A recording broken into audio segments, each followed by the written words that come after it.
அனைவருக்கும் வணக்கம். புதுதில்லி ஜவஹர்லால் நேரு பல்கலைக்கழகத்தின் மொழி, இலக்கிய, பண்பாட்டு புலத்தின் இந்திய மொழிகள் மையத்தின் தமிழ் பிரிவு ஒருங்கிணைக்கக்கூடிய தமிழியலுக்கு பேராசிரியர் ராமசுந்தரம் அவர்களினுடைய பங்களிப்பு உரைத்தொடர் 2ஆம் நாள் நிகழ்வுகள் இனிதே தொடங்குகின்றன. இந்த அமர்வில் பங்கெடுத்திருக்கக்கூடிய அத்துணை ஆய்வாளர்கள், அறிஞர்களையும் வரவேற்கின்றோம்.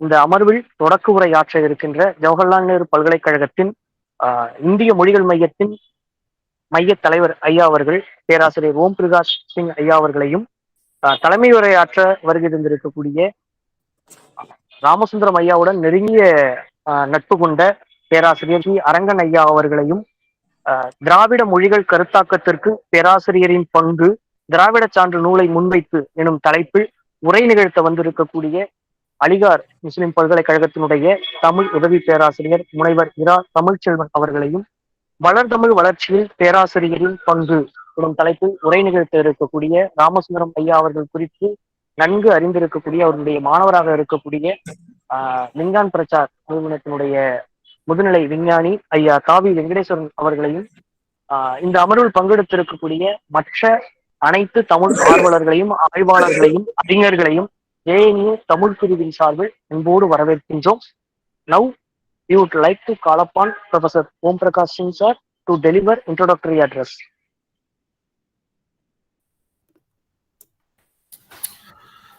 नमस्कार आप सबको। Yes sir.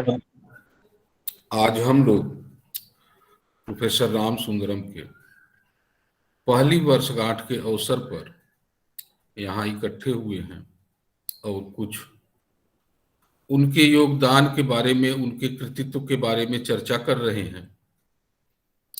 मुझे गर्व है कि जवाहरलाल नेहरू विश्वविद्यालय के भारतीय भाषा केंद्र ने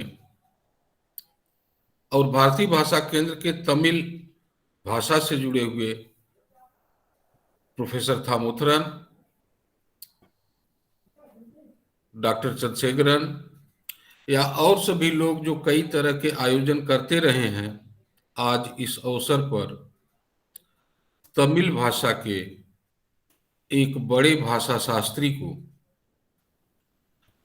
याद करते हुए जिन 2 व्याख्यानों का आयोजन किया और उससे हम लोगों को भी कुछ नया सीखने का अवसर मिला, इसके लिए मैं प्रोफेसर थामोथरन को धन्यवाद देना चाहूंगा।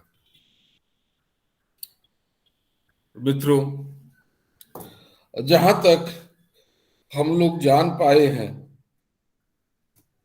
कि प्रोफेसर रामसुंदरम, जिनकी आज पहली वर्षगांठ है, उन्होंने तमिल भाषा को नया रूप देने में, नवीन रूप देने में अपनी बड़ी भूमिका का निर्वहन किया था, बड़ी भूमिका निभाई थी। मैं जब इस बात को कहता हूं तो यह काश मुझे यह बना हुआ है कि मैं आपके इन 2 दिवसीय वर्कशॉप में जो दोनों भाषण हुए, उन भाषणों को सुन पाता और समझ पाता तो द्रविड़ियन भाषा के विकास में, द्रविड़ियन भाषा के जो नवीन क्षेत्र हैं, उन नए क्षेत्रों के आविष्कार में प्रोफेसर राम सुंदरम का जो योगदान रहा और जिस तरह से उन्होंने भाषा को एक नई दिशा दी, उसके बारे में कुछ नई जानकारी हमें मिलती। लेकिन जितना भी, जो कुछ भी हम जान सके हैं और इन दोनों व्याख्यानों की एक थीम को समझ करके, सुन करके, जो मेरे दिमाग में बात आई है वो यह है कि तमिल भाषा एक ऐसी भाषा जो शुरू से ही व्याकरण सम्मत रही और व्याकरण के द्वारा कसी गई, व्याकरण का सर्वाधिक नियंत्रण जिस भाषा पर रहा,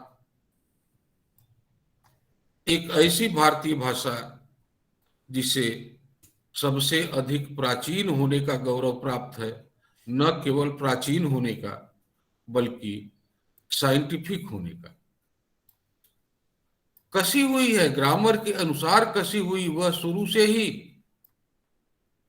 वह चाहे आप अगस्त के व्याकरण से देखें या बाद के और जितने आपके व्याकरण पर कार्य हुए हैं, यह लगता है कि किसी भाषा को अगर व्याकरण से माज दिया जाएगा तो वह भाषा अपने समय के अनुकूल चलती रहेगी, ढलती रहेगी। मित्रों, प्रोफेसर रामसुंदरम की जब हम बात करते हैं और यह पाते हैं कि प्रोफेसर रामसुंदरम ने तमिल भाषा को नया रूप देने में जिस तरह का श्रम किया है, ऐसे श्रम कम देखने को मिलते हैं। कम लोग ऐसे हैं जो इतने परिश्रम के साथ भाषा के परिष्कार का कार्य करते हैं। मुझे यह कहने में कोई संकोच नहीं है कि तमाम आयोग बना करके, तमाम कमीशन बना करके आज हम जिस तरह से भाषा का परिष्कार नहीं कर पाए हैं, उस तरह से भाषा के परिष्कार में प्रोफेसर रामसुंदरम ने अपना योगदान दिया और तमिल भाषा का प्रसार किया। मित्रों, भाषा वही अच्छी होती है, वही श्रेष्ठ मानी जाती है जो अपने समय के अनुसार चल सके। और हमारा समय न केवल साहित्य का समय है बल्कि समाजशास्त्र का समय है। हमें सोशल स्टडी भी करनी है, हमें इंजीनियरिंग की भी पढ़ाई करनी है, मेडिकल भी पढ़ना है और तमाम दिशाओं में हमें आगे जाना है। तो इन तमाम दिशाओं में जब हम आगे जाना चाहेंगे तो अगर हमारी भाषा में हमारे पास पुस्तकें उपलब्ध होंगी, ज्ञान का भंडार हमारे पास अपनी भाषा के माध्यम से विकसित करने का मादा होगा, तो हम अपनी बात को आसानी से समझ पाएंगे और आसानी से उसे दूसरों तक पहुंचा भी पाएंगे। मुझे यह देख करके, यह जान करके बड़ा आश्चर्य हुआ कि प्रोफेसर रामसुंदरम ने मेडिकल के क्षेत्र में और इंजीनियरिंग के क्षेत्र में भी तमिल भाषा के शब्दावली के विकास में और उसके लिए जिस तरह के शब्दावली की जरूरत है, उन शब्दावली को अनुवादों के माध्यम से भी विकसित करने का भरपूर प्रयास किया है। यह प्रयास आज भी हम कर रहे हैं, विभिन्न भारतीय भाषाओं के लिए कर रहे हैं। लेकिन मुझे यह देख करके अच्छा लगा कि तमिल में यह प्रयास पहले ही शुरू हो गया था और एक निश्चित रूप पर पहुंच गया था। अनुवाद करना या अनुवाद के माध्यम से, ट्रांसलेशन के माध्यम से हम अपनी बात दूसरों तक पहुंचाते हैं। दूसरा पक्ष उसका यह भी होता है कि अनुवाद के माध्यम से हम अपनी भाषा को इनरिच करते हैं, उसे दृढ़ बनाते हैं, मजबूत बनाते हैं।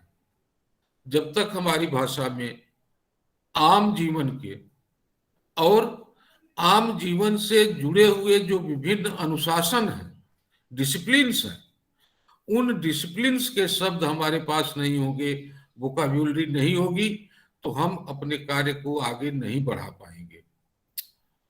हम किसी भी भाषा शास्त्री का जब अध्ययन करते हैं तो एक भाषा शास्त्री अपनी भाषा को या किसी भी भाषा को, जिस भाषा को वह बोल रहा है, जिस भाषा में काम कर रहा है, उस भाषा को किस मुकाम तक पहुंचाता है और किस तरह से अपने समकालीन संदर्भों से, जो हमारे कंटेम्पोरेरी रेफरेंसेस हैं, उनसे वह भाषा को जोड़ता है। महत्व इसी बात में है।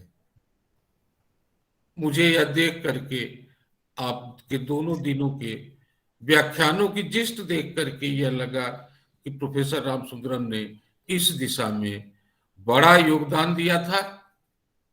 हम सभी लोग उनके इस योगदान के आभारी हैं और मैं थामोथरन को इसके लिए धन्यवाद देना चाहूंगा कि एक ऐसी चीज को, एक ऐसे भाषा शास्त्री को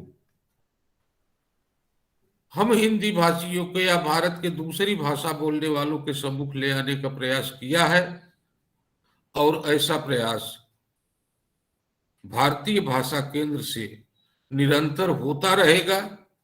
मैं प्रोफेसर थामोथरन की तरफ से आप लोगों को यह आश्वासन देता हूं। बहुत बहुत धन्यवाद प्रोफेसर थामोथरन। कि आपने एक नई चीज से हम लोगों को परिचित कराया, और आगे भी आप इस कार्य को करते रहें। हमारा जितना सहयोग होगा, हमसे जो कुछ हो सकेगा, हम आपके साथ खड़े हैं। धन्यवाद मित्रों। Thank you very much, sir. Thank you very much for your participation and giving a nice introductory note and making the session special, sir. நன்றி. அடுத்ததாக धन्यवाद जी. தன்யவாத் சார். அடுத்ததாக இந்த அமர்விற்கான தலைமை உரை வழங்க தஞ்சை தமிழ் பல்கலைக்கழகத்தின் மேனாள் மொழியியல் துறை தலைவர் பேராசிரியர் கி. அரங்கன் ஐயா அவர்களை அன்புடன் அழைக்கின்றோம்.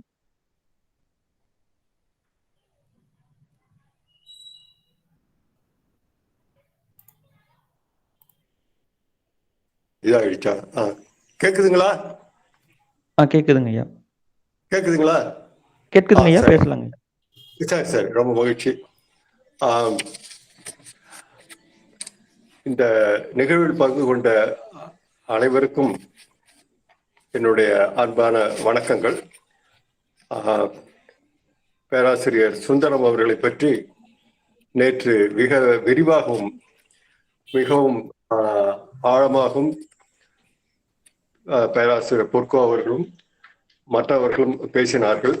அவருடைய வாழ்க்கை, அவருடைய வாழ்க்கை பின்புலம், அவர் கல்வி மேல் கொண்ட பயணங்கள் எல்லாவற்றையும் அவர்கள் மிக விரிவாக பேசினார்கள். ஆகையால் நான் திரும்பவும் அவருடைய அதே விஷயங்களை நான் திரும்ப பேசவில்லை. ஒரு 5 நிமிடங்களில் எனக்கும் அவருக்கும் உள்ள அந்த தொடர்பை மட்டும் பேசிவிட்டு சுருக்கமாக முடித்துக் கொள்கிறேன். இந்த பேச்சினுடைய தலைப்பு என்னை ஆட்கொண்ட சுந்தரம், என்னை எப்படி அவர் கவர்ந்தார் என்ற அந்த அடிப்படையில் தான் நான் பேசுறேன். பேராசிரியர் சுந்தரம் அவர்களை 1964 இருந்து நான் தெரிஞ்சிருந்தால் கூட அது ரொம்ப நெருக்கமான தொடர்பாக இல்லை. அது ரொம்ப நாள் அப்படி அப்படியே அவர் அங்க போலாந்து போனார், நான் இங்க இருந்தேன், மைசூர் போனேன், டெல்லி போனேன், இப்படி போயிடுச்சு. ஆனால் 1982 தமிழ் பல்கலைக்கழகத்துல மொழியியல் துறைக்கு பேராசிரியர்கள் வேணும்னு சொல்லும் போது நானும் விண்ணப்பித்திருந்தேன். வந்த பிறகு அந்த நேர்காணல்லாம் முடிஞ்சு நான் திரும்ப மைசூருக்கு போயிட்டேன். நான் பேராசிரியர் பதவிக்கு தேர்ந்தெடுக்கப்பட்டேன் என்ற அந்த செய்தியை எனக்கு முதல்ல சொன்னவர் சுந்தரம் தான். அது மட்டும் இல்ல, நீங்க கட்டாயம் இங்க வரணும், இது ஏதோ ஒரு காரணம் சொல்லி ஏதாவது மறுத்துறாதீங்க, வாங்க தஞ்சையில நம்ம எல்லாரும் சேர்ந்து நம்ம தமிழுக்கு ஏதாவது செய்வோம் அப்படின்னு சொன்னார். அதுதான் என்னுடைய முக்கியமான இது. அதுக்கு முன்னாடி எனக்கு ஏன் சுந்தரம் அவர்கள் மேல ஒரு பெரிய ஒரு ஈடுபாடு இருந்தது அப்படித்தான் சொல்லணும். ஏன்னு சொன்னா, அண்ணாமலை பல்கலைக்கழகத்துல நடந்த அந்த ஆசிரியர் போராட்டத்துல முக்கிய பங்கு வகித்தவர் அவர். பல இடங்களுக்கு போய் அந்த சங்க உறுப்பினர்கள் எல்லாம் பார்த்து அதற்கு ரொம்ப ஆதரவு திரட்டினார். அதே போல மற்ற பல்கலைக்கழகங்கள்ல இருக்கும்பொழுது அங்கு நடக்கின்ற போராட்டங்களுக்கும் சென்று இவர் நடத்தினார். அந்த போராட்டத்தினுடைய வெற்றி, அதனால பல பலன்கள் ஆசிரியர்களுக்கு கிடைச்சது. முந்தையெல்லாம் அவங்களுக்கு பென்ஷன் எல்லாம் கிடையாது. அந்த போராட்டத்துக்கு பிறகுதான் பென்ஷனே கிடைச்சது பலருக்கு. அந்த திருப்பமான ஒரு இது. ஆனா அது நடந்த ஒரு சோகம் என்ன அப்படின்னு சொன்னா, அந்த நிர்வாகம் அவரை அந்த திட்டம் முடிந்த உடனே வெளியே அனுப்பிட்டாங்க. காரணம் இதுதான், வேற ஒண்ணும் இல்லை. அது இல்லாம ஏதோ ஒரு இடத்துல ஓட்டு போடணும். அவருடைய அந்த ஜாதியை சேர்ந்தவருக்கு ஓட்டு போடலங்கிறது இன்னும் ஒரு கடினமான ஒரு கோபம். இந்த பின்புலத்துல அவர் கொஞ்சம் கூட சமரசம் பண்ணிக்க மாட்டேன் அப்படின்ட்டார். சுந்தரம் அவர்கள் சமரசம் பண்ணி இருந்தால் அண்ணாமலை பல்கலைக்கழகத்துல முக்கியமான பதவிகள்ல வந்திருக்க முடியும். அவளையும் அவர் தள்ளிட்டு, முடியாது, எனக்கு கொள்கை முக்கியம். ஏன்னா அவருக்கு முக்கியமானது ஆரம்ப காலகட்டத்துல திராவிட இயக்கங்கள்ல பற்று, அதுக்கு பிறகு இடதுசாரி கொள்கைகள்ல பற்று. ஆக இந்த பின்னணியில அவர் எதுவும் சமரசம் செய்து கொள்ள முடியாது. அது ஜாதி அடிப்படையா இருந்தாலும் சரி, அல்லது மற்ற நில அடிப்படையாக இருந்தாலும் சரி, முடியாது அப்படின்னு அவர் தன்னுடைய அந்த ஸ்டாண்டில் அப்படியே நின்னதுனால அவர்கள் வெளியேற்ற வேண்டிய ஒரு கட்டாய சூழல் ஏற்பட்டுச்சு.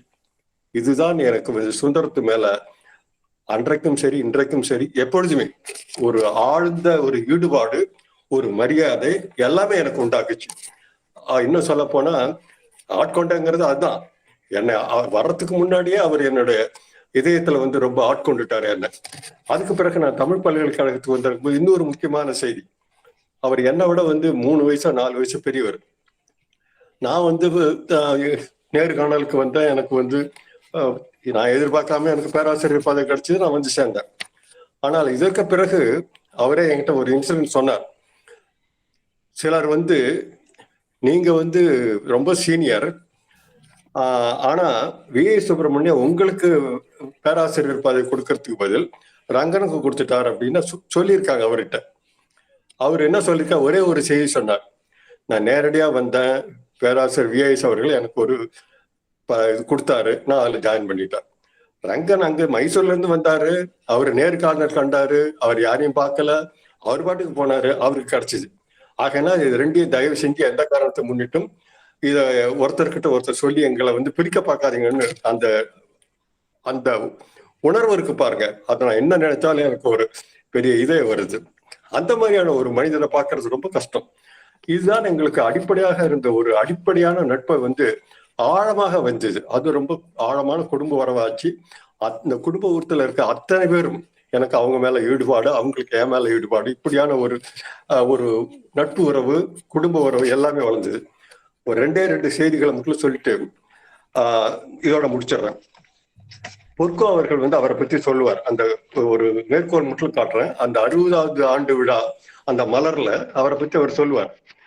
அவர் ஒரு தனி மனிதர் அல்ல, அவர் ஒரு இயக்கமாக செயல்பட்டவர். கொள்கை பிடிப்பிற்காக பல தொல்லைகளை அனுபவித்த இந்த பெருந்தகை தனிப்பட்ட முறையில் யார் மீதும் குறைப்பட்டதில்லை. அந்த கொள்கைக்காக அதுக்காகத்தான் அவர் எதிர்பார ஒழிய தனி மனிதர்களை அவர் வந்து வெறுத்ததில்லை. அந்த ஒரு மேம்பட்ட குணம் அப்படிங்கிறதுக்கு பாருங்க, அது என்ன ரொம்ப கவர்ந்துச்சு. எப்பொழுதுமே நகைச்சுவையா, எவ்வளவு துன்பம் வந்தாலும் சரி நகைச்சுவையா, ரொம்ப சாதாரணமா எடுத்துக்கிற மாதிரியான ஒரு உணர்வு. அவருக்கு ஆழமான இது இருக்கலாம், மன பாதிப்பு இருக்கலாம், ஆனா அதெல்லாம் வெளியே காட்டிக்கல. ஆனா அந்த எந்த நேரத்திலையுமே அவர் எங்க இருந்தாலும் சரி ஒரு கலகலப்பு, ஒரு அறிவு சூழல், இதுதான் இருந்துகிட்டு இருக்குது. இன்னொரு முக்கியமான செய்தி வந்து, நான் அவரை பத்தி என்ன எழுதியிருக்கிறேன், எனக்கு வந்து towards formal analysis, formal phonological tools of தொல்காப்பியம்னு ஒரு புத்தகத்தை வந்து செம்மொழியில போட்டேன். அப்ப அதுக்கு முன்னர் எழுதும்போது அவரை பற்றி நான் என்ன கருதுறேன் அப்படிங்கிறதுக்காக நான் எழுதியிருக்கிறேன். A special word of thanks must go to Professor R.M. Sundaram, who is the major source of inspiration to me. I don't remember that any of my research work went without his notice. He is a continuous source of information, of encouragement for me. His influence on me may be witnessed both on my academic and non-academic activities. என்னுடைய கல்வி சார்ந்த அந்த ஆய்வு, மற்ற அந்த பணிகளிலும் சரி, கல்வி சாராத வீட்டோட குடும்ப உறவோடு சம்பந்தப்பட்ட அந்த இதிலும் சரி, அவர் என்னை ரொம்ப ஆழமாக தாக்கியவர். ஆகையினால அவரை நினைச்சாவே எனக்கு வந்து இப்ப ரொம்ப ஒரு கலக்கமா இருக்கு. அவர் என்னை விட்டு பிரியல. எனக்கு காலையில 4 மணிக்கு 5 மணிக்கு எழுந்தேன்னா அந்த வீட்டுல முற்றத்துல இருக்கிற அந்த சோஃபாவில் உட்கார்ந்து இருக்கிற மாதிரியே இருக்கும். சில நேரம் அப்படியே கலங்கிடுவேன். நான் நினைக்காத நாளே இல்லை. ஏதோ ஒரு நேரத்துல எப்படியாவது ஒரு நேரத்துல அவர் நினைச்சிட்டு தான் இருக்கிறேன். ஆக இந்த ஒரு இது ஆழமாக எனக்குள்ளார வாங்கிக்கிட்டவர். ஆகையினால இந்த கடைசி இந்த தொடரோட முடிச்சுக்கிறேன். 1964 தொடங்கிய எங்களது நட்பு அவர் மரணிக்கும் வரை தொடர்ந்திருந்தது. அது ஒரு குடும்ப உறவு. அவரால் கவரப்பட்டும் இருக்கிறேன், அவருடைய சிந்தனை ஆதிக்கத்திற்கு ஆட்பட்டும் இருக்கிறேன். என்னுடைய சிந்தனை வளர்ச்சியில் முக்கிய கடத்தை பிடித்தவர் என்னை ஆட்கொண்ட சுந்தரம். ஆக கடைசியாக என்னில் அவரும் அவரில் நானுமாக வாழ்ந்து கொண்டுதான் இருக்கிறோம். வணக்கம். இதுதான் என்னுடைய இது. மகிழ்ச்சி. இந்த வாய்ப்பு அளித்ததற்காக பேராசிரியர் அரவேந்தன் அவர்களுக்கு என்னுடைய நன்றியை தெரிவித்துக் கொள்கிறேன். நன்றி, வணக்கம். நன்றிங்கய்யா. அடுத்ததாக உரை அமர்வுகள் தொடங்க உள்ளன. அதற்கு முன்னதாக பங்கேற்பாளர்களுக்கு ஒரு அறிவிப்பு. இந்த தொடக்க அமர்வுகளுக்கான பதிவை மட்டும் தற்போது நிறுத்தம் செய்கின்றோம். பங்கேற்பாளர்கள் இதே இணைப்பில் இணைந்திருக்குமாறு அன்புடன் கேட்டுக்கொள்கின்றோம். நன்றி.